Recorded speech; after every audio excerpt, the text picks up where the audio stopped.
राधे राधे। होली की पूर्व संध्या में होलिका दहन किया जाता है। होलिका दहन भक्त प्रहलाद की याद में मनाया जाता है।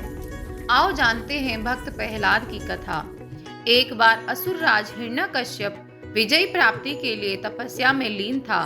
मौका देखकर देवताओं ने उसके राज्य पर कब्जा कर लिया। उसकी गर्भवती पत्नी को ब्रह्मा ऋषि नारद अपने आश्रम में ले आए। वे उसे प्रतिदिन धर्म और विष्णु महिमा के बारे में बताते। यह ज्ञान गर्भ में पल रहे पुत्र प्रहलाद ने भी प्राप्त किया। बाद में असुर राज ने ब्रह्मा के वरदान से तीनों लोकों पर विजय प्राप्त कर ली तो रानी उसके पास आ गई। वहां प्रहलाद का जन्म हुआ।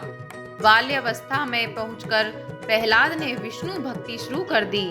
इसके पीछे एक प्राचीन कथा है। असुर राज हिरण्यकश्यप भगवान विष्णु से घोर शत्रुता रखता था। इसने अपनी शक्ति के घमंड में आकर स्वयं को ईश्वर कहना शुरू कर दिया था और घोषणा करवा दी कि राज्य में केवल उसकी ही पूजा की जाएगी। उसने अपने राज्य में यज्ञ और आहुति बंद करवा दी और भगवान के भक्तों को सताना शुरू कर दिया।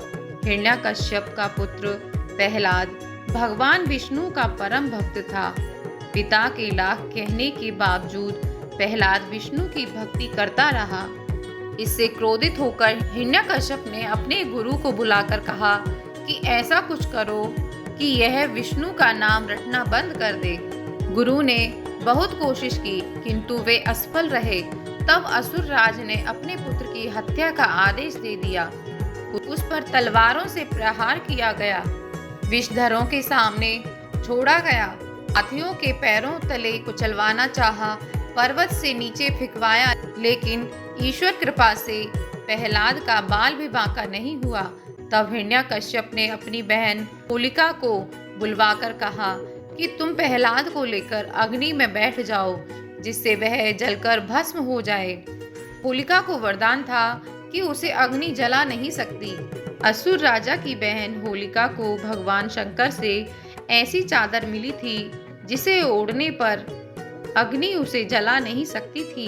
होलिका उस चादर को ओढ़कर प्रहलाद को गोद में लेकर चिता पर बैठ गई। देव योग से वह चादर उड़कर प्रहलाद के ऊपर आ गई जिससे प्रहलाद की जान बच गई।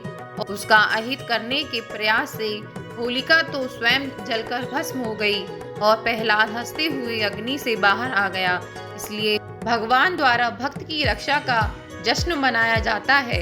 इसके अलावा हुड़दंग और रंगोत्सव का यह भी कारण बताया जाता है कि नरसिंह रूप में भगवान इसी दिन प्रकट हुए थे और हिरण्यकश्यप नामक महाअसुर का वध कर भक्त प्रहलाद को दर्शन दिए थे। इसी दिन कामदेव का पुनर्जन्म हुआ था।